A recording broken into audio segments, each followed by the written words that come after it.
Estamos en nuestra quinta sesión, en la cual estará a cargo del doctor Rodrigo Hernán García Alarcón, con el tema bioética y derechos humanos. Primero que todo quiero hacer referencia pues a quien muchos, y yo creo que la mayoría le damos la autoría pues con todo, digamos, el legado que él propuso de la referencia sobre el término bioética, que es a Van Rensselaer Potter. Y pues como tal su libro muy reconocido, donde nos propone el libro Bioética, un puente al futuro, y el tema de la bioética global. Potter no era ningún sociólogo, no era ningún teólogo, no era ningún filósofo, era un médico oncólogo especialista en cáncer. Le doy el mérito de que él, a pesar de ser una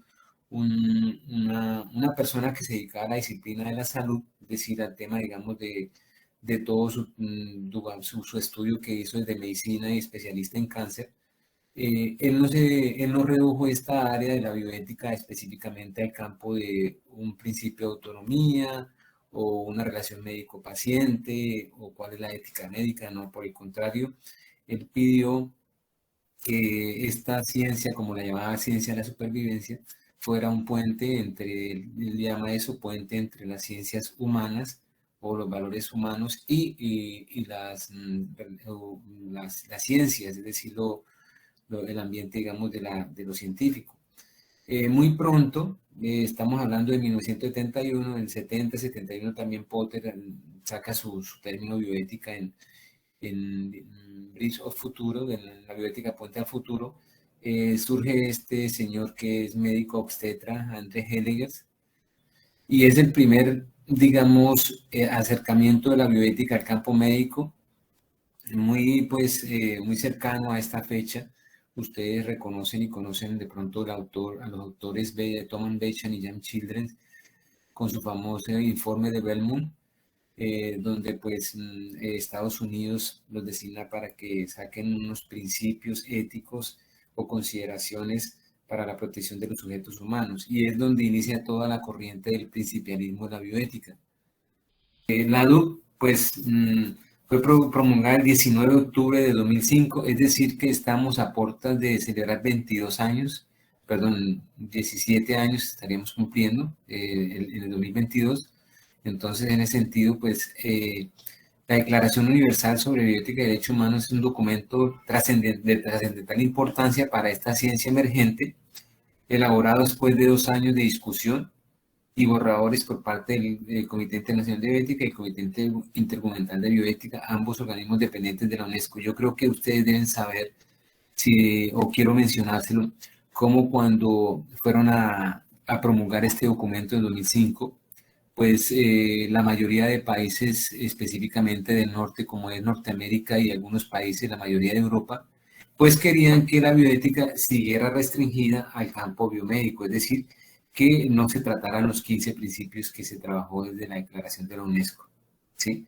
Sino que se siguiera trabajando más sobre, digamos, la bioética de norteamericana y muy medicalizada.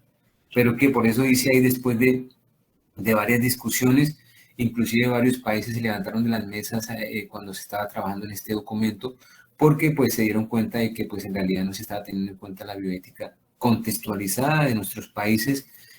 Creo que el 80% del mundo, que es América, África, Asia, que viven en penurias, y un 20% que vive de pronto más comodidades como son algunos países europeos, la mayoría, y Norteamérica. Hay que mencionar algunos antecedentes a la declaración de la UNESCO, como es la Declaración Universal de Genoma Humano del 97, cuarto Congreso de Tokio en 1998, el sexto Congreso de Bioética en 2002 en Brasil, la Red Latinoamericana de Bioética de la UNESCO en 2003, gran aporte, y la Declaración Internacional de los Datos Genéticos Humanos de la UNESCO. En su breve histórico, pues para su elaboración, el Comité Internacional de Bioética designó al famoso, digamos, médico y pues italiano Giovanni Bellinger y a Leonardo de Castro, si no estoy mal, mexicano, para que pues empezaran a trabajar sobre digamos, la declaración. La votación unánime de 191 países es una prueba contundente del querer promulgar esta declaración como un referente mundial de la bioética. Y pues a ella se debe el mérito indiscutible de incorporar la materia de la bioética en el ordenamiento jurídico internacional. Bueno, ¿cuál es el objetivo de la declaración como tal? Dice, proporcionar un marco universal de principios y procedimientos que sirvan de guía a los estados en la formulación de legislaciones políticas u otros instrumentos en el ámbito de la bioética. ¿Cuál es el alcance? Dice cuestiones de ética, medicina, ciencias de la vida y tecnología, y los destinatarios dirigida a los estados. Importante porque pues si el estado está perteneciendo a la UNESCO como tal y fue firmante, pues tiene que tener en cuenta también y prever estos principios de la UNESCO. Fundamental empezar con el artículo 3, que es la dignidad humana. Pues creo que reitera el valor fundamental que vertebra esta declaración. Esto es el respeto a la dignidad humana. Y considero pues que todo este tema de la ética, de la bioética, de la moral y de este campo de la axiología, pues tiene que tributar precisamente a salvaguardar el tema de la dignidad humana. Entonces, por eso creo que la UNESCO lo hace, digamos, con todo el acierto de iniciar por el tema de la dignidad humana. Pues prácticamente de los artículos 3b al 17 plantea una serie de principios que se pueden dividir en valores tanto individuales como en valores sociales o ambientales. Por ejemplo, el artículo 4 habla de beneficios y efectos nocivos, más algo individual, autonomía y responsabilidad individual. El tema del consentimiento, que nosotros sabemos que pues no es otra cosa que salvaguardar no solamente los derechos de las poblaciones vulnerables, por las poblaciones investigadas o la población objeto de estudio, sino también de los investigadores. Las personas carentes de la capacidad de dar su consentimiento, fundamental en nuestro contexto, digamos, de vulneración. El respeto de la vulnerabilidad humana y la integridad personal, también fundamental en todo nuestro contexto. Por ejemplo, cuando se está trabajando todavía hoy en día con esto que nos habla mucho la UNESCO sobre el doble estándar, como Estados Unidos y Europa tienen unos patrones éticos muy exigentes y vienen a realizarlos, digamos, acá, esas experimentaciones aquí en América o en África o en Asia, donde pues se les permite y pues no hay ningún respeto por esa vulnerabilidad. Y el tema de privacidad y confidencialidad también fundamental. Esto más hace, digamos, referencia a valores individuales. Y valores sociales como todo el tema de igualdad, justicia y equidad, el de no discriminación y no estigmatización, el respeto de la diversidad cultural y pluralismo, el tema de la solidaridad y la cooperación, el tema de aprovechamiento compartido de los beneficios, la protección de las generaciones futuras y la protección del medio ambiente, la biosfera y la biodiversidad. Entonces, si se dan cuenta ustedes, pues esta distribución hace que digamos, la bioética sea enriquecida de una manera muy amplia y sobre todo pues tenga una perspectiva social, ambiental. Creo que reconocía y quería más por Potter que no de pronto con el principialismo norteamericano. Entonces, desde el artículo 10 al 15, podemos señalar que se desarrollan una serie de incisos respecto a grupos, comunidades, reconociéndose el derecho a la salud y la promoción de un acceso a una medicina de calidad. Por ejemplo, lo que les decía yo en el artículo 14, se pide acceso a una atención médica de calidad y a los medicamentos esenciales, especialmente para la salud de mujeres, niños, ya que la salud es esencial para la vida misma y debe considerarse un bien social y humano. Es decir, debe considerarse un bien y no un servicio. Pues nos damos cuenta que nuestra sociedad, muchas veces privatizada, si se ve la salud como un bien cuantificable, pues es donde nos damos cuenta que no se tiene en cuenta las poblaciones vulnerables que no tienen un recurso económico para el acceso. De hecho, pues muchos digamos, de los sistemas de salud nos damos cuenta que son sistemas privatizados donde la salud se ha convertido más en un negocio que en un bien digamos, de la sociedad. Y es ahí donde pues empiezan las penurias, empieza, digamos, el problema de la mortalidad y aumento de la mortalidad de la población, porque pues lastimosamente, como dice el mismo refrán popular, amigo, ¿cuánto tiene, cuánto vales? Es decir, que si yo valgo, si yo tengo dinero, valgo para la sociedad, y si no, pues, y de hecho valgo para las instituciones, porque si no, no puedo pagar y no puedo acceder a un servicio. Entonces, en ese sentido, aunque nuestro sistema de salud habla de varios regímenes como contributivo, como subsidiado, sin embargo, nos damos cuenta de que los contributivos distan mucho de esa calidad, los subsidiados sí que más.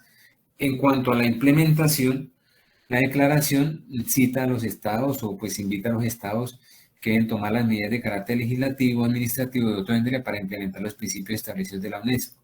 Los estados deben estimular el establecimiento de comités de ética independientes, multidisciplinares y pluralistas. Los estados deben hacer esfuerzos para promover la formación y educación en bioética en todos los niveles. Entonces, estoy hablando, creemos que hablar de bioética tiene que ser para o los posgrados, para los magíster, para los doctores, en el pregrado muy poco y prácticamente pues nulo en los niveles básicos, básica primaria o media en bachillerato. Entonces, ahí es donde pues yo digo y me hago un interrogante, ¿qué está haciendo el gobierno en torno a esto? Los estados deben estimular programas de difusión de la información y conocimiento sobre la ética. No es sencillamente crear un Consejo Nacional de Bioética que no tiene el tiempo ni tampoco, digamos, la prohibición de hacer este trabajo de difusión de información, y no lo están haciendo. La declaración es como el primer instrumento universal particularmente bioético que reconoce los derechos humanos como un referencial mínimo universal para la bioética. Es fundamental reconocer eso. La bioética dentro de la Ley Internacional de Derechos Humanos se propone como un conjunto de principios y procedimientos que guían los estados en la formulación de leyes y políticas públicas. Y aunque la declaración no es un referencial teórico, propone principios como referencial mínimo universal para la bioética. Entonces, yo quiero, pues, como también como una consideración final, trata, digamos, como sintetizar en que antes de la declaración de la UNESCO, y específicamente después de estas teorías, empezando por Heidegger y por Bechan y Children, se vio la bioética pues principialista, lastimosamente muy centrada en esa visión biomédica, en el que la autonomía propia de los norteamericanos individualistas de un régimen neoliberalista, pues es, digamos, es más importante que el tema de la justicia, que el tema de la solidaridad, que el tema de la equidad, ¿sí? Que el tema de la no vulneración de los derechos del hombre, y es más acrítica, porque sencillamente pues querían imponer eso para el mundo. Después de la UNESCO, y como referente de la Declaración de los Derechos Humanos, recuperar el sentido original de Potter, que es una bioética más social y más ambiental, una visión ampliada, más contextualizada, una visión social y ambiental, donde se tiene más en cuenta el tema de la justicia y la equidad más que el de la autonomía. Entonces, acá pues hago sencillamente pues el paralelo, mientras la bioética, los principios de la bioética principialista se redujo prácticamente a tres: autonomía, beneficencia y justicia. Después se amplía con la no maleficencia. Si nos damos cuenta de la amplitud de los principios de la bioética y la educación de la universal, que prácticamente, pues como les decía, es un aporte para los valores no solamente individuales, sino sociales. Entonces, en ese sentido, pues creo que pues es importante reconocer este aporte. Quiero citar a una de las profesoras, pues una ilustre profesora que tuve en Brasil en mis estudios, que es la doctora Lilia Albuquerque, que pues trabaja todo este tema de bioética y derechos humanos, que señala al respecto que se debe afirmar que una bioética de los derechos humanos se encuadra en el mayor campo de la bioética social, pues presenta los siguientes puntos en común con las demás corrientes que la integran. Primero, un enfoque predominante en las cuestiones de salud pública, ¿sí? Reconocer ese bien público que es la salud, ¿sí? Contextualización de los dilemas morales, considerando las condiciones socioeconómicas de los países del sur. Entonces, creo que es ese reconocimiento. Y últimamente el reconocimiento de la existencia de la desigualdad de la renta y social como factor de vulnerabilidad, énfasis en el papel del Estado como agente, indudablemente. Y ella misma, Aline, pues nos dice cómo la bioética social, contrastando con la bioética biomédica, que se centra en la relación médico-paciente, tiene como principio central de la justicia, con énfasis en los dilemas morales que pertenecen al ámbito macro, involucrando cuestiones sociales. La Declaración de Bioética y Derechos Humanos consagró en su texto la bioética social, además de la bioética biomédica.